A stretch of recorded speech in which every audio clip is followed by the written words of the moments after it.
the culture of wine is immensely underrated in Kenya, but we have these amazing sommeliers joining us today. Now, I did not know that there's an Olympics of wine up until I read in the newspaper, and I was like, okay, hold on, wait a second. Let's take a step back and to see that Kenya also participated. And this is Team Kenya that I have right here. We're just missing one person, Janet. But now, I don't know what this wine Olympics looks like. So, would you guys want to tell me what happens when you guys go there? So it is really the Wine Olympics. We didn't know about it either until 3 years ago, but it's a very exclusive private event that happens, and they are inviting different countries from around the world, sommeliers, master of wines, PhD people, and also we discovered this year a lot of very interesting people like astrophysicists or biotechnicians or people that have like seriously maybe high stressful jobs, but they look at wine for an escape. So it's a very interesting mix of people. All you guys have different stories. You started drinking after your first child. I did stalk you guys, just so you know. I did some stalking. Tell us how you got into the whole idea, not just the business, but the culture of wine. You're right. I really got into it after my first child, who's now 13 years old. And I was that pregnant lady who was throwing up everywhere, in every basket, in every garbage can. Everything I could smell was, my senses were really heightened, and that's when I tried to put it to good use. And we started this wine business probably about the same time, and I started entering local competitions. I started taking it a little bit seriously, and luckily my palate and my sense of smell, they call me the super sensory taster, right? The super taster, because I'm very sensitive to that. So that's really helped me in the competition and in the wine world. Joy? I always say I started as a wine enthusiast first. It's not my natural background. But for me, I always found wine really interesting, like any other art form. I know people might not look at wine as an art form, but I feel it is. And it's something you can really delve into. The subject matter is so wide. So if you're someone who likes to find things out and piece things together, then wine is actually a place where you can exercise those kind of interests. Madam Chef. So for me, started early. I was not drinking, but I grew up in a home where we hosted and my parents were very big on wine, and I never understood why it was so important. I then moved to South Africa to study, and of course, South Africans love their wine and know their wine. I had the opportunity last year to go to Bordeaux on holiday with my mom, thanks to my mom. And when I went there, I met a lot of sommeliers, and they were all chefs. So they were like, just do it. What's the worst thing that can happen? Yeah. So I got into wine accidentally. I was working in banking in Frankfurt. And yes, okay. Yeah, I've been in the corporate world for very many years. And my boss at the time took us to lunch and ordered everything, including a glass of wine for all of us. And I fell in love with wine at that point, but I was challenged because it was my first glass of wine ever. Yeah. And I wanted to find out more about it, understand why. Like, it seemed like such a sophisticated yet very rewarding drink. Yeah. So during my tenure in Deutsche Bank in Frankfurt, I was very bored because people went home at the weekends and I was left there on my own, and I decided to take wine classes. You've all talked of different certifications, and I think you guys talked of the, I don't know if I'm pronouncing this right, WSET 3, yeah. The levels and that, and then you talked of wine school. That's an actual thing, yeah? Like, people actually get certification for it. Yes. It's an actual, like, what happens when you guys go to wine school? Like, what does that look like? You learn about wine. The tasting part of wine is only one aspect of wine that people see it, but they don't know that there's the second aspect, which is like the cerebral part where you study and you read, and you have to read about the grapes, and you have to read about the regions and the different winemaking techniques. And so that's the, I don't say boring part, but that's the part of wine that is not so customer facing. So of course they wouldn't know, but if you think about it naturally, for you to produce a product, and especially like of this style, you have to have a lot of, what can I say, educational background. Yeah, and like everything else, it's about continuous studies. Like, you never stop. You can never, yes, people say they're wine experts, but everything is changing every time. There's climate change. It's affecting the grapes. It's affecting how production of wine is happening in the cellars. It's affecting what can be grown where and how and when. It's affecting harvest dates. So it's affecting vintages. So you cannot rest on your laurel. But at the end of the day, the wine business is a people's business. It's just agriculture and people. You understand that what influences the growing and production of this particular food item, and then you understand the people that make it. What difference can you find in the competition then 2 years ago and now, with regards to how the competition was run, but also how the Kenyan team has grown between the 2 years, within the 2 years, sorry? The youth that's coming in, the creativity, the energy that's coming, the respect for a more inclusive world. Like, it used to be very closed, very pretentious, very protected, and wasn't shared. Now I feel like that generation is sharing it much more, and they really want to extend it, like fling it all over the world, and they're really looking towards our market as an emerging market. And the rules are more flexible, it's more fun, it's more creative. And remember, now alcohol is declining worldwide. People are not drinking it as much. So we feel like we're ambassadors to that change, and we want to protect that space as well as tradition, but also bring in a bit of creativity and fun. So initially, 3 years ago, you have to understand that we were wine virgins, as the Times described us. We were new in the competition, did not know what to expect. We had been given a very good brief, but qua ground, vituni different. But also on the day of the competition, they have now reduced the requirements. Like, we used to have 5 variables. You were supposed to guess the producer, the region, the country, the vintage, and the grape. And now they've taken away producers. They've opened it up for spectators. This is a sport like any other. So in the last 2 years, they had closed it to only the people competing. And it's so important that other people can look in directly, experience it from the outside, so that in the following years, they can maybe want to join, or even the teams that have spectators can enjoy that encouragement from outside. And there's so much training to be done, like how she talks about it being a marathon. I mean, we have been training for 3 months. We've tasted over 500 wines till date leading up to this competition. We spent hours reading, studying. We met twice a week for a certain amount of hours. Like, it's a commitment, it's dedication. Yes, it's your passion. So that's, I think, what we bonded over. Like, it's something that we all individually love and have a respect for. So we were willing to throw ourselves behind it. And like I said, it's a very individual thing. Not many people understand why we do it, or what's the point. Another huge change I like to think we effected is that there were many more women in the room this year than in the first year. Yes, so Team Wine Kenya has something to do with that. There are only 2 all-female teams, USA and Kenya. Yeah, we've got the USA glasses from Team USA. Kristen! Yes.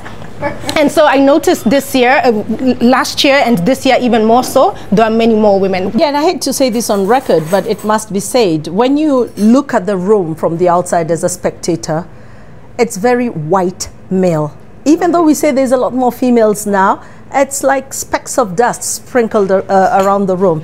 And I think that idea of inclusivity in the wine business is a huge discussion that is currently trending, actually. And also fashion. We affected some change with fashion too. Because it's very, like, you know, shirts filled with sponsors and, you know, very basic. T-shirts, polo shirts. And they actually made a rule this year that you have to come with your team attire. Oh, like a jersey. Well, It could be anything. It's up to Did you see us? We were safari chic. We were fashionistas. And at the gala dinner, we slayed. Let's talk about the business of sommeliering, and I think I'll just ask Chef about this, especially since you combine food and drinks, just to have the 2 of them mixed together. What does the business of sommeliering look like in Kenya, and what promise does it have, so that people can be able to come in? How can we encourage young people to also just get into the business and see how we can be able to grow? So firstly, I would say there are some chefs who are sommeliers. They usually don't say it, but there are quite a few, especially gentlemen, who are, but I would push for more women to become chefs and sommeliers. But the truth of the matter is there are not a lot of employers who hire sommeliers. In the future, there will be an association which will be beneficial in the long run to all of us as sommeliers. But the reason for this team, I think, is also so that you can see people who look like you in the industries that you feel we're not in. So, for example, I'm the youngest person on the team and probably one of the youngest contestants, because when I was looking around in that room, I was like, some of these people are 70. I'm closer to 25. I'm not going to say my age, but you can imagine that the opportunities are there. We just don't know about them. So the best thing to do is get the education, join the association, and the world is your oyster. The wine business is one of those categories that really make use, invite, and are really, really appreciative of diversity in intellect. So it doesn't matter what you do or what your hobbies are or what your profession is. Understanding wine and being part of the wine community, you're more better for it. We as a community are better for it when you come in with other, professions, intellect, expertise, because it just enriches the space a lot more. No one here just studied only wine. You don't leave high school and straight away go to wine school. We're not that developed a market that you can count on that as your profession for life. Sadly, we're still a very small industry in this country, but it's so much nicer if you go be an artist, be a creative, be a doctor, and then decide, you know what, I can do this. It gives you not just a backup, but you have a lot more to give round the table. You can contribute more towards what's happening, and you're sharp enough to keep up with current affairs, because they influence the wine world immensely. I'm seeing you have like two glasses. One for red, one for white. Okay. So pick your glass. I always say, with your senses, you start from the top going down. So I will do the eyes. So you have to have a nice clean white background, and then tilt your glass and look straight through the center of the glass. And that already gives you a couple of clues, right? So you can tell what color wine it is. Is it white or red or rosé? You can tell the age. You can tell the viscosity, right? So already wait, what? I'm still wondering, like, is it yellow or is this? So yes, you're right. You're right. We'd call this lemon, but if you said yellow, that would be good. So as long as you don't say brown. No. And definitely not red. Oh no, it's definitely not red. Okay. So the next step, you can swirl your glass, like just hold it at the bottom, so you don't want to heat it up, especially if it's white wine, and you want to smell now.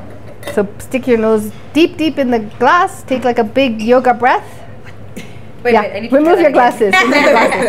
My glasses are sinking. And if you can do it with your mouth open, it's better for your senses. Okay. So first try just like this, and then just kind of put your, like, no, not drinking yet. Just smell, and then just open your mouth, like put it here, and so you can smell it more. Oh yeah. You see the difference? So then you try to think what you're smelling. Like certain things will trigger you from your emotions, from your memory bank. So like, take a guess. What are you smelling? Don't be shy. I am shy. Don't be shy. This is a friendly, safe space. Can you smell? Can you smell something like fresh and fruity and tropical? So you should be smelling something fresh, lively, fruity, and then if you think it's fruity, try to hone in on what fruits. Like, is it stone fruit? Is it tropical fruit? Is it dried fruit? Like citrus, lemon, lime. There's a lot going into this. There's a lot. There's a lot. So when we train, we try to actually eliminate, because we've smelt all these things. So the process of elimination helps us identify what it is actually. It's a hint. So if we smell, say, pineapple as opposed to asparagus, we already know it's a certain wine. If we smell fresh cut grass as opposed to white flowers, we know it's a certain wine. Okay. And that's through studying, that's through tasting, and yeah. So you just start. I'm gonna wing this masterclass. Okay, let me try that again. So we swivel it. Swivel it, and then you smell it. And then try to think what you're smelling, or is it evoking some memories for you? Can you smell fresh cut grass? Yes. Good. I can. Can you smell like pineapple? A bit? I don't know. Is it just me? There's like something fermented? You smell something fermented? Fermented. Yeah, it could be. Yeah, like that could be yeasty, bready notes. Yeah. We can agree to that. Yes. I feel like I need to sniff coffee now because like my nose is so full. But yes, I think I get it. So that was yeah, appearance, smell. Now she's gonna tell you the taste part. Okay. So we don't actually drink per se. So this amount might not even get finished. So the first thing you'll do is take some in your mouth.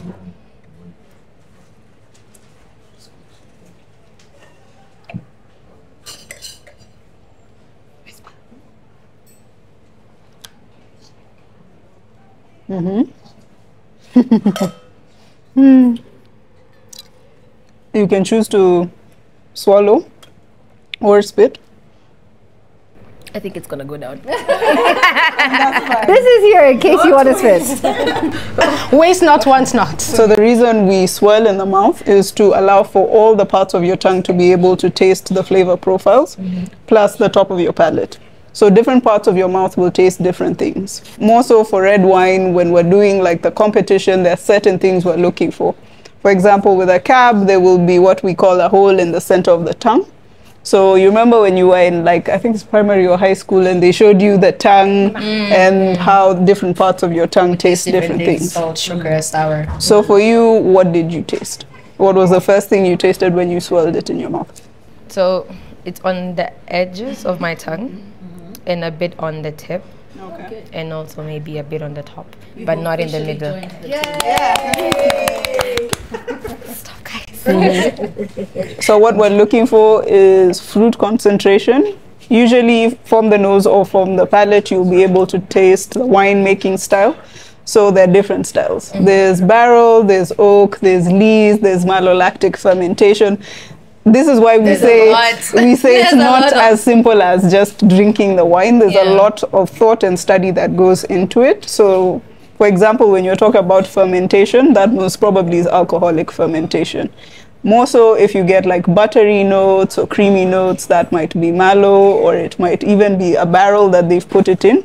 I don't think I taste that here though. I don't think it.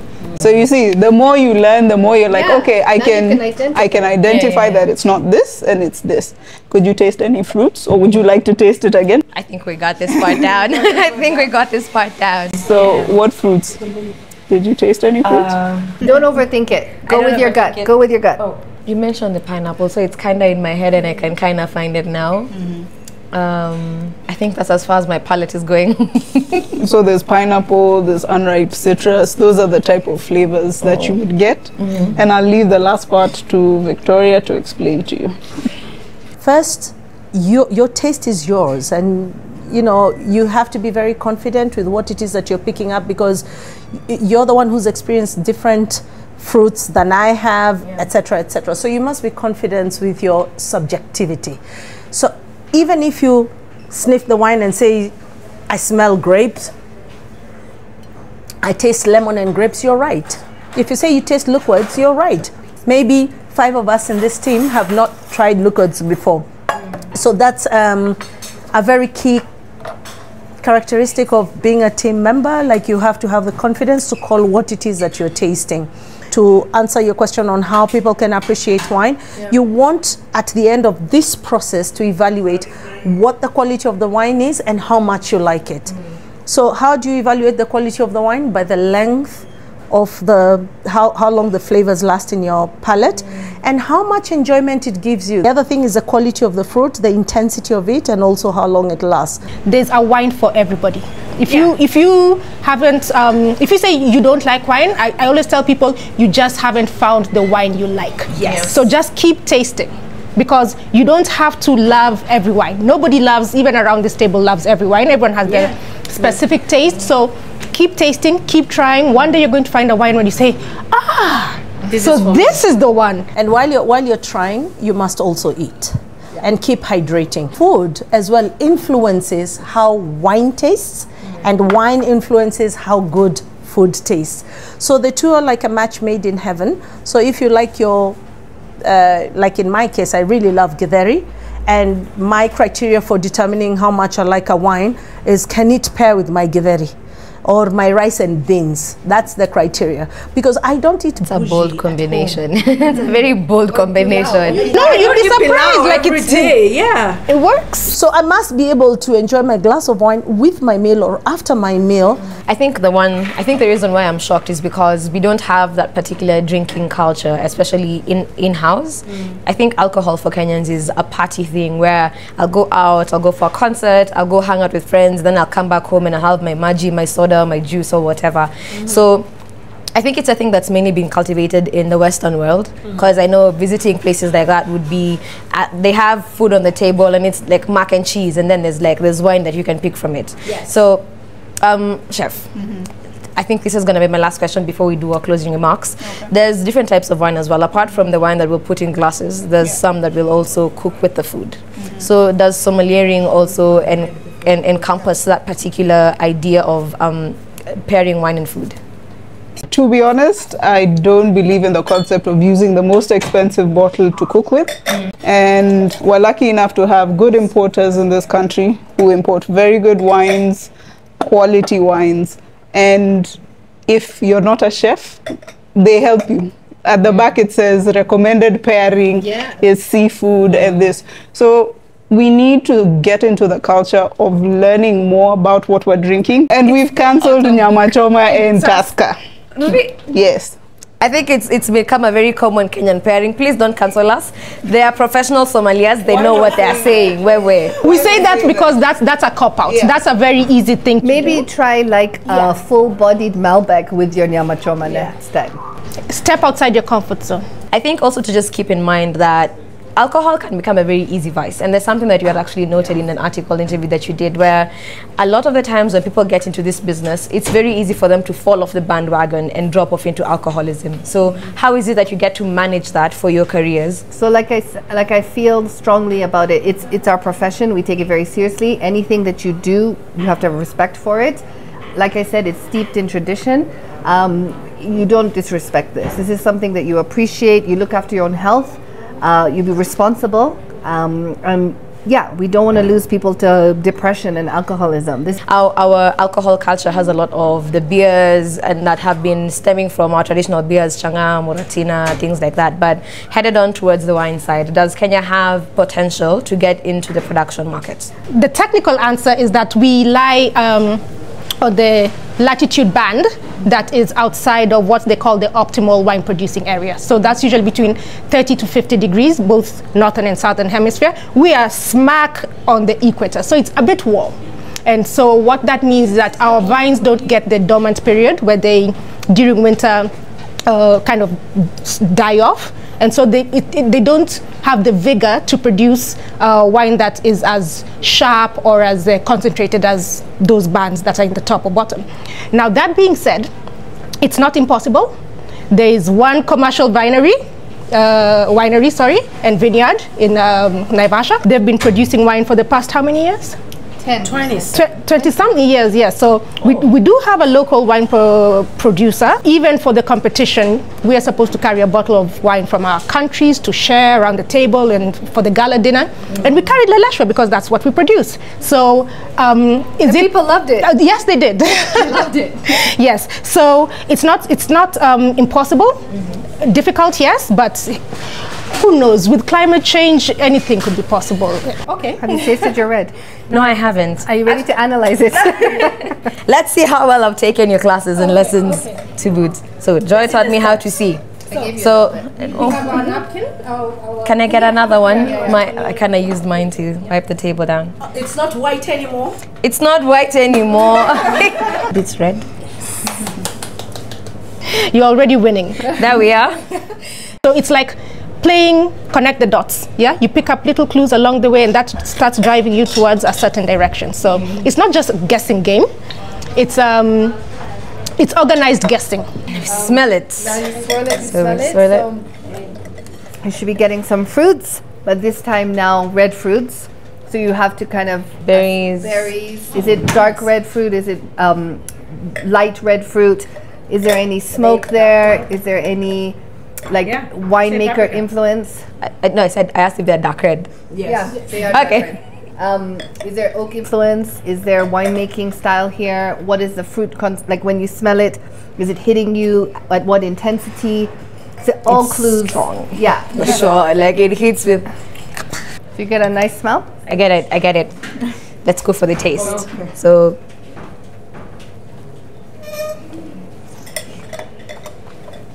It attacked me. Wow. It literally went from my senses everywhere. Are your ears packing like? No, we're good. We're good. We're good. I'm still alive. So I feel it a bit more on the center of my tongue than on the edges, like before. And also a bit more on the back than on the front. Guys, I'm considering a career. This might as well be my last video. Sorry, guys. We had to take her change. Something wooden. Yeah. Yes, so it's slightly oaked. So that's barrel influence. When we're talking about winemaking, these are now the ways you can discern those type of things. You're good, girl. I'm trying to get. There's one more thing. Zambarao. It's like purple with the white flesh. It looks like a long grape. Yeah, it's like a long. Oh yeah, and then it's really kind of not squishy. It's unlike grapes. It's not firm. It's kind of but it has squishy. like a funny Yeah. but it's squishy. Yes, that's the one. So I'm finding something that feels like that as well. So it's very important to remember that the language we use as Africans or as Asians is very different to Europeans. Yeah. If, for example, it tastes like jaba, it is what it is. You know, that's that stokiness that you get when you taste jaba juice. And sometimes you find that flavor profile in wine. So it's very important to remember that these are the ways we make it inclusive. By changing the language, by changing the mentality of how we approach wine, everyone can do it. It's just the language and finding avenues to assist us. Well, and what's beautiful about this experience is that when we go for the competition, because the tables are so close to each other, we speak in Swahili. Like we've got, you can't say strawberries, I think this is. The next table might just latch onto that, get more points than you. Sorry. Well, first of all, I want to say thank you to everyone who supported us. But I also want to tell the general public, don't be intimidated by wine. Like it's very easy to say, oh, it's so complex, the French names and the Italian names. Fine, mispronounce the grape. It won't be the end of the world. You will learn. Yeah. None of us was born on a vineyard. None of us was, fourth generation winemaker. But we all learned. And if you just keep at it, don't take it too seriously, then it can be a fun thing to do. The world is your oyster. Wine can take you anywhere. I never knew wine could take me here. And it surprises me every time what doors open for me with wine. So yeah. For me, two things. Everything in moderation. There are health benefits to wine, particularly red wine, and we'll talk about that in your next interview. So don't kill yourself. A glass a day. There's a reason why they say a glass a day and not a bottle a day. It's for enjoyment. Drink it in moderation. And if you can, as much as possible, share it. Drink with friends. Don't drink alone. It's a bit miserable to drink alone anyway.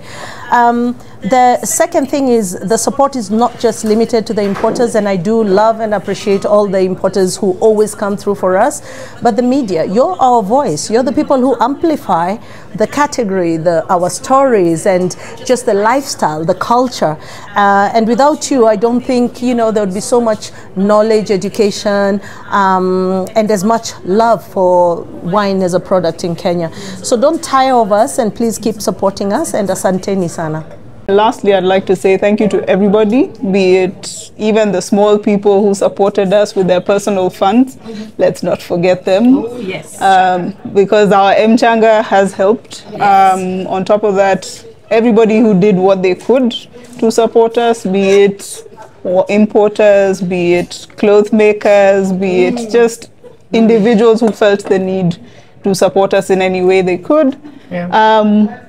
Lastly, I'd like to thank everybody on the team because, of course, this is our first year for me and Janet. Oh, and shout out Janet. Hi, Janet. We missed you. And just to remind everybody, the door is always open and we want more young people to be in the wine industry. You have learned so much. I'm sure you have. I definitely have. I found a side hustle and a new career. This is gonna be my last video here at Citizen Digital, so I hope you all understand when you now see me at your restaurants telling you, no, I'm kidding. But thank you so much to the wine shop for hosting as well, and I hope that this has been a wonderful experience, even as we look forward to the Kenyan team representing us yet again next year at the Wine Olympics.